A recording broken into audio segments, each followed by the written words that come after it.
सबसे पहले तो माननीय उच्चतम न्यायालय का बहुत शुक्रिया अदा करूंगा कि उन्होंने एक बहुत अहम फैसला दिया। ये फैसला सिर्फ एक इमरान प्रतापगढ़ी के लिए राहत नहीं है, बल्कि इसका संदेशा दूर तक है।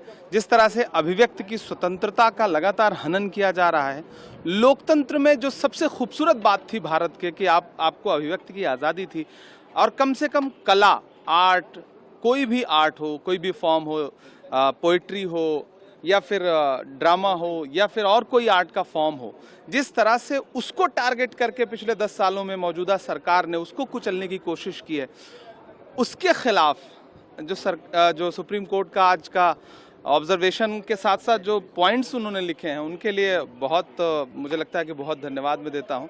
और मैं मेंबर ऑफ पार्लियामेंट हूं, बेसलेस एक FIR मेरे ऊपर हो जाती है और उसके बाद मुझे इतना परेशान होकर माननीय उच्चतम न्यायालय तक आना पड़ता है, तब जाकर के मुझे न्याय मिल पाता है।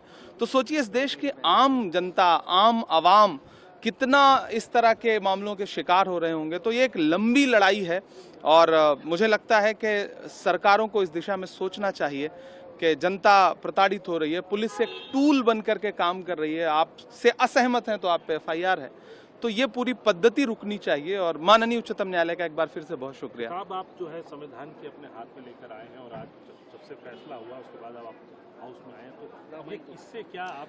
दरअसल हमारे नेता राहुल गांधी जी एक बात कहते हैं कि देश संविधान से चलेगा और इसको बचाने की लड़ाई हम सबको लड़ना है, लोकतंत्र को बचाने की लड़ाई लड़ना है। तो जाहिर सी बात है कि यही वो किताब है जिसने आज मुझे न्याय दिलाया है। तो मैं इस किताब का भी बहुत शुक्रिया अदा करूंगा, जो हमारे लिए बहुत महत्वपूर्ण है। और मैं एक मेंबर ऑफ पार्लियामेंट हूं, मैं इस चीज़ को इंश्योर करने की लड़ाई लड़ूंगा कि देश संविधान से चले।